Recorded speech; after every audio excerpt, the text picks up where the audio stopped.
তাহলে চাঁদ ভাই আমাদের কাজ করে ফেলা হোক।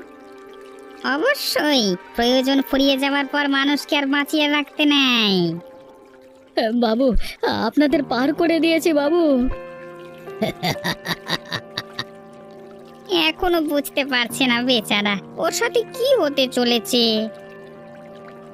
কি বলছেন কি? এত রাতের বেলায় আপনাদের বেশ ভদ্র ঘরের মানুষ ভেবে পার করে দিলাম, আর এখন কি হতে চলেছে কি যাতা বলছেন? সব কিছু তোকে বলতে হবে নাকি? আর কোনো প্রয়োজন নেই, শেষ করে দে বেটাকে।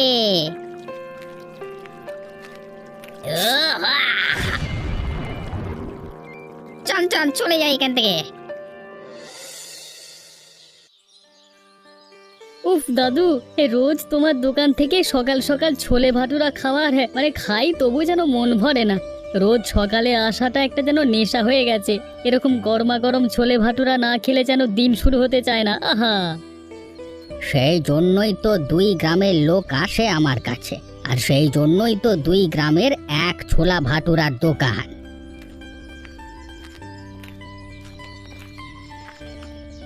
এই যে একটা ছোলা ভাটুরার দোকান দেখা যাচ্ছে, চল কিছু খাওয়া দাওয়া করে নি। অনেক লোক ভিড় করে আছে, মনে হচ্ছে যে বুড়োটা মনে হচ্ছে খুব ভালো বানায়, বুঝলি? হ্যাঁ চল চল, আমারও খুব খিদে পেয়েছে, রাত থেকে কিছু খাওয়া হয়নি, তারপর আবার এরকম গরম গরম ভাটুরা দেখে জিভে জল চলে আসছে। হ্যাঁ কই গো বুড়ো দাদু, গরম গরম ছোলা ভাটুরা দাও দেখি 2 প্লেট। তোমরা কারা? আগে তো কখনো তোমাদের এ গ্রামে দেখিনি। আরে বাবা, তুমি কি এদিকে সবকিছু চেনো নাকি? আমরা ওই গ্রাম থেকে এসেছি। তোমরা কি আমাকে বুড়ো মানুষ পেয়ে মানে কি বলে বাঙালকে হাইকোর্ট দেখিয়ে চলে যাবে নাকি? কি কথা বলছো তুমি দাদু? আরে আমরা তো তোমার সাথে ভালোভাবেই কথা বলছি। আমার কাছে সকাল থেকে সারা দিন এই 2 গ্রামের লোক ভাটুরা খেতে আসে। এই তল্লাটে আমি চিনি না এমন কেউ নেই। তোমরা সত্যি করে বলো তো কোত্থেকে এসেছো আর কি কারণে এসেছো? ছাড়ো ছাড়ো, এসব খুব খিদে পেয়েছে, আমাদের খেতে দাও তো। আমার প্রশ্নের উত্তর না দিলে তো আমি খেতে দেব না। কি বলছো কিছুই তো বুঝতে পারছি না। পরিষ্কার করে বলছি তো যে কোত্থেকে এসেছো তোমরা, সোজা সোজা উত্তর দিতে পারছো না। চল চল ভাই, মানি এখানে বুড়োর সাথে বকবক করতে করতে করতে সময় চলে যাবে, চল তাড়াতাড়ি চল। হ্যাঁ, খেতে তো দেবেই না, উল্টে আবার খিদে বাড়িয়ে দিচ্ছে, ধর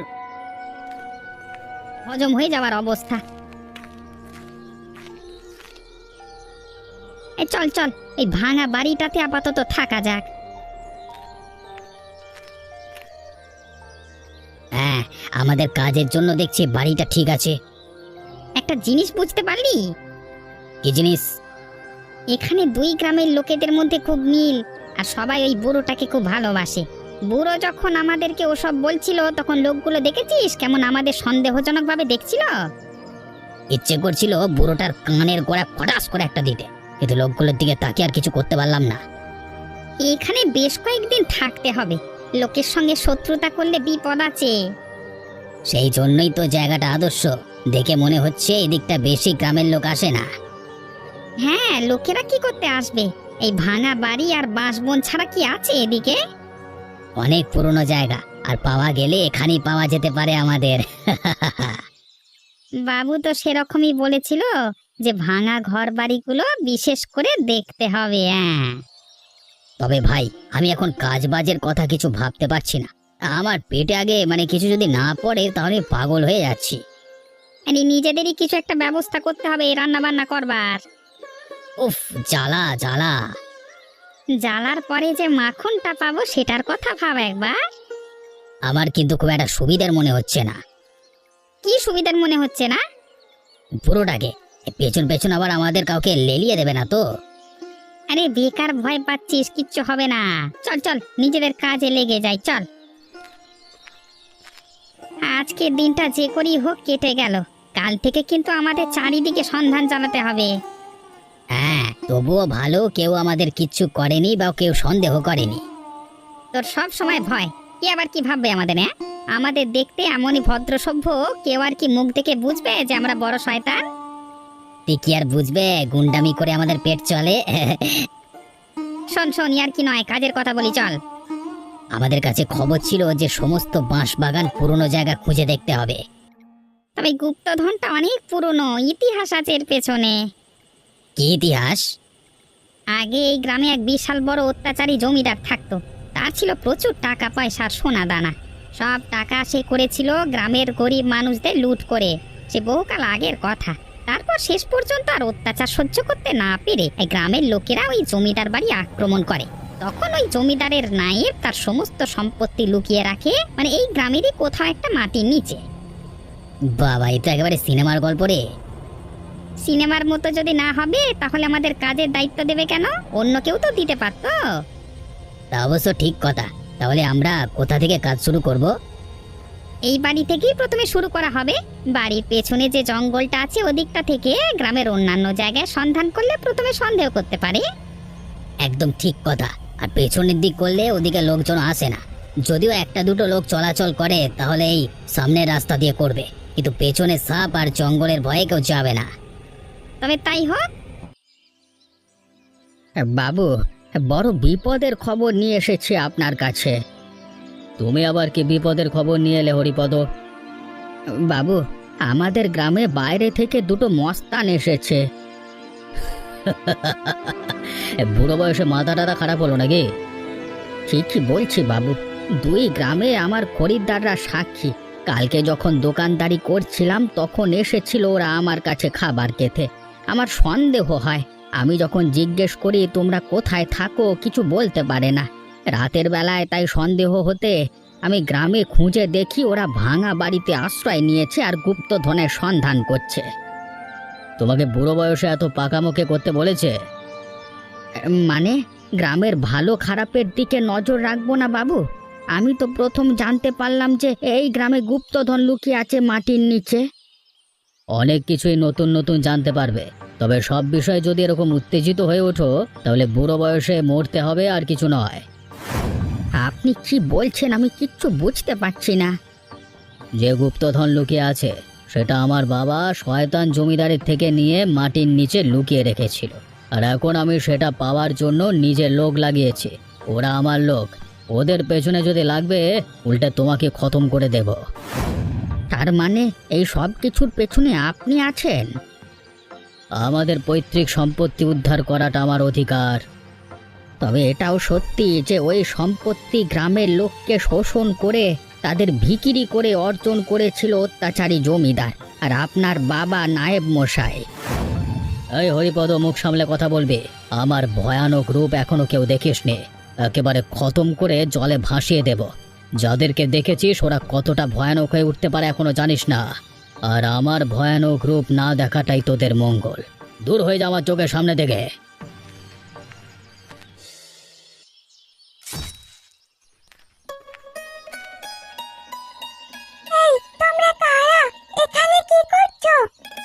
আরে বাচ্চাটা কে রে? এতক্ষণ তো দেখিনি এখানে। এই খোকি, তুই এখানে চলে যা। আমি রোজ এখানে খেলা করি, তোমরা আমাকে কেন চলে যেতে বলছো? আমরা চলে যেতে বলছি কারণ আমরা এখন থেকে এখানে আছি তাই। তোমরা কারা? তোমাদেরকে তো এর আগে কখনো গ্রামে দেখিনি। দেখ খুকি, বেশি পাকা পাকা কথা বলিস না।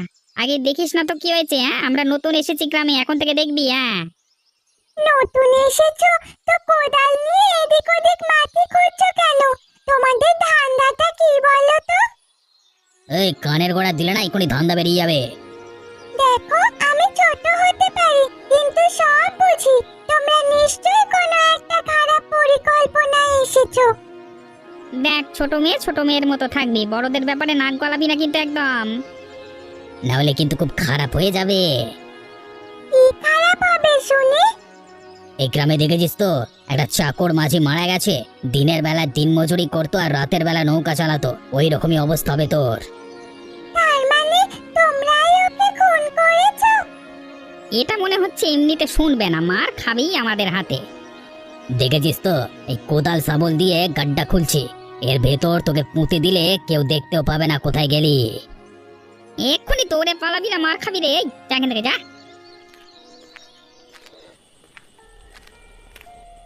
আরে বাবু এসেছে রে। আসুন আসুন বাবু। আরে আপনি কষ্ট করে এই ভাঙা বাড়িতে আসতে গেলেন কেন? আমাদের ডাকলেই তো আমরা চলে যেতাম। তোদেরকে ডাকিনি তার কারণ আছে। তোদেরকে এরা বিপদ সংকেত দিতে এসেছে। তোদেরকে যদি এখন আমাদের বাড়িতে ডাকতাম তাহলে গ্রামের লোকের জানাজানি হয়ে যেত। বিপদ সংকেত মানে কিছু হয়েছে নাকি? তোরা সকালবেলা ওই বুড়ো হরিপদর দোকানে বাটুরা খেতে গেছিলিস? হ্যাঁ, এত কাণ্ড করে খিদে পেয়ে গেছিল খুব সকাল সকাল, তাই সকালবেলায় গরম গরম ভাটুরা দেখে লোভ সামলাতে পারিনি। ওই বুড়ো খুব বদমাইশ, একেবারে টিকটিকি যা। কোনো কিছু একবার মাথায় ঢুকলে চিপকে গেলে আবার তার পেছনে চিপকে যাবে একবারে। আপনাকে কিছু বলছিল নাকি? আমার কাছে এসেছিল তোদের নামে নালিশ জানাতে। কিন্তু আমাদের নামে নালিশ জানাবে কেন? আমাদের ব্যাপারে তো তেমন কিছুই জানে না, শুধু সন্দেহ করেছিল যে আমরা বাইরে থেকে এসেছি তাই। তোরা শুধু গায়ে গতরে খেয়ে পড়ি বড় হয়েছিস, মাথায় বুদ্ধি নেই। মানে মানে তোরা এখানে বসে বসে কি পরিকল্পনা করছিস সব লুকিয়ে লুকিয়ে শুনেছে বুড়ো। উড়িয়ে সর্বনাশ! আর আমরা ভাবছি যে আমাদের এখানে থাকবার কথা কেউ জানে না। তাহলে ভাব, শোন মন দিয়ে যেটা বলছি। কি বাবু? বুড়ো যদি তোদের রাস্তায় বাধা দেয়, বুঝতে পারছিস, তাহলে একদম কোনো রকমের ঝুঁকি নিবি না। সোজা যে গুপ্তধন খোঁজবার জন্য তোরা গর্ত করেছিস তার ভেতরে মেরে চাপা দিয়ে দিবি। ঠিক আছে বাবু, আপনি যখন বলেছেন তখন চিন্তা করতে হবে না। আমরা জ্যান্ত চাপা দিয়ে দেব। জ্যান্ত চাপা দিলে তবেই তো তর্পে তর্পে মরবে যখন, তখন বুঝতে পারবে প্রতিটা মুহূর্তে যে কি ভুলটা করেছে। ঠিক আছে, আমার এখানে বেশিক্ষণ থাকা সম্ভব নয়, আমি যাচ্ছি। হ্যাঁ, আর তোরা যত তাড়াতাড়ি সম্ভব কাজটা মেটা।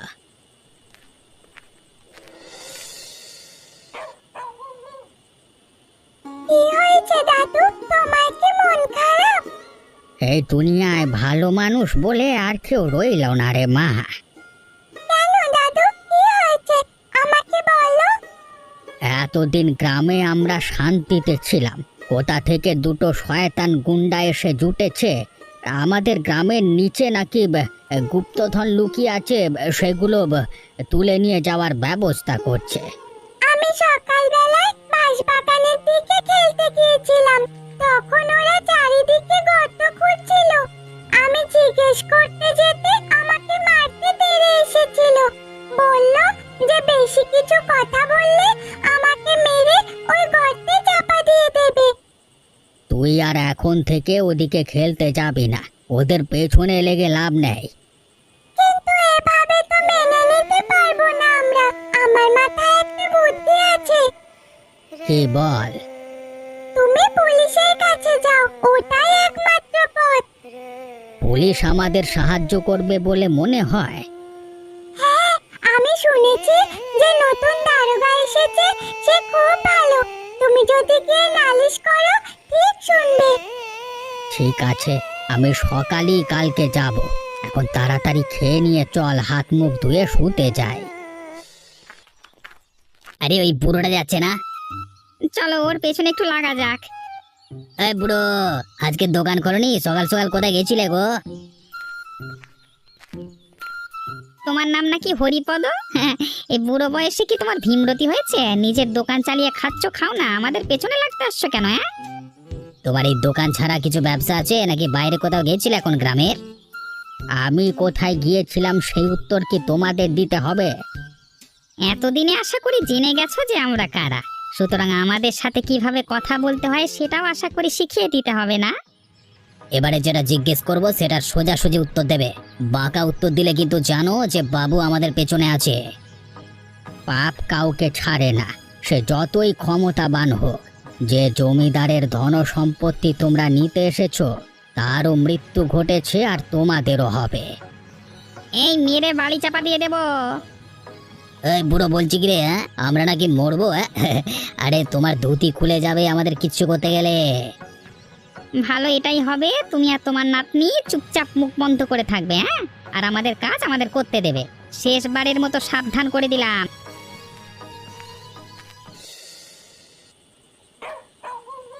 এই হরিপদ বুড়ো, কোথায় বে? এই কথা কানে যাচ্ছে না? যদি কানে না যায় তাহলে ভালো করে কানে ঢুকিয়ে দেব। কি হয়েছে? তোমরা এত রাতে বাড়িতে এসে গালিগালাজ করছো কেন? কি এ সময় এসেছো কেন তোমরা? দিনের বেলায় কাজটা করলে খুব খারাপ লাগতো তো তাই রাতের বেলায় এসেছি।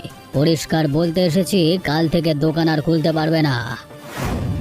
দোকান খুলতে পারবো না মানে মগের মূল্য করছে নাকি?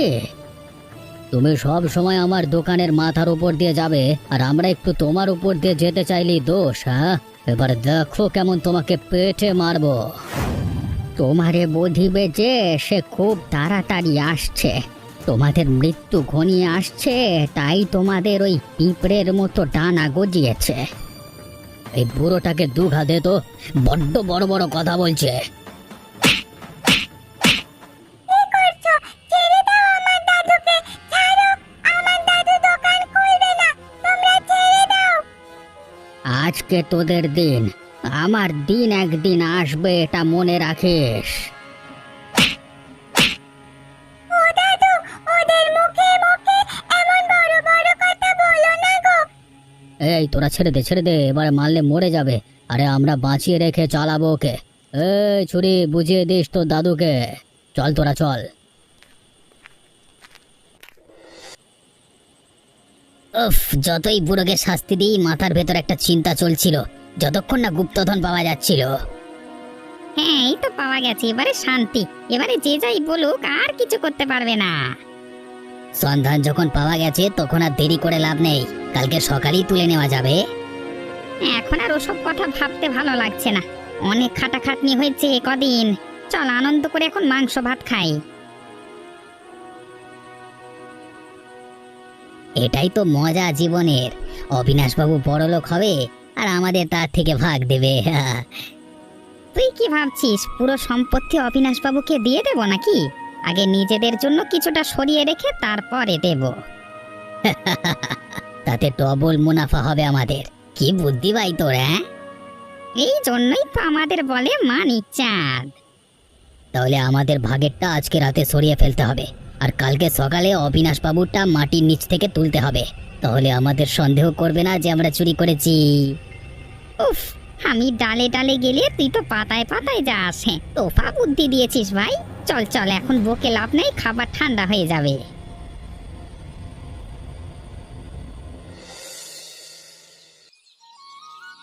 বাহ, তোদের উপর ভরসার মর্যাদা দিয়েছিস দেখছি তোরা। এখন আর আমাকে কেউ আটকাতে পারবে না রাজা হওয়ার থেকে। আমাকে জমিদার থেকে রাজা করেছিস তোরা, তোদেরকেও আমি খুশি করে দেব। আমাদের কাজই বাবু এই।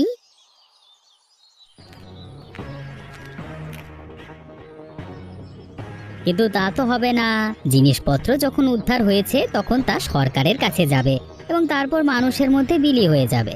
আর তাছাড়া গোপাল মাঝিকে খুন করা আর বিভিন্ন রকম ষড়যন্ত্র করে গ্রামের মানুষদের বঞ্চিত করা আর হুমকি দেওয়ার জন্য তোমাদের সবাইকে গ্রেপ্তার করা হচ্ছে। পালান বাবু পালান, চাঁদ ভাই পালা। আর কোথাও পালাবার জায়গা নেই, পুরো জায়গাটা পুলিশ ঘিরে রেখেছে। আর আমি কালকে রাত থেকে তোমাদের উপর নজর রেখেছি, পুরো চক্রান্তটা দেখেছি। কি চাই তোমার? কি চাই? গুপ্তধনের ভাগ আমি দেব। পুলিশের চাকরি করে তুমি কত টাকা রোজগার করবে? হ্যাঁ, তা 10 গুণ টাকা দেবো তোমাকে, তুমি বড়লোক হয়ে যাবে।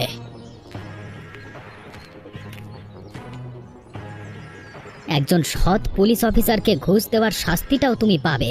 তোমার জমিদারি আর থাকবে না।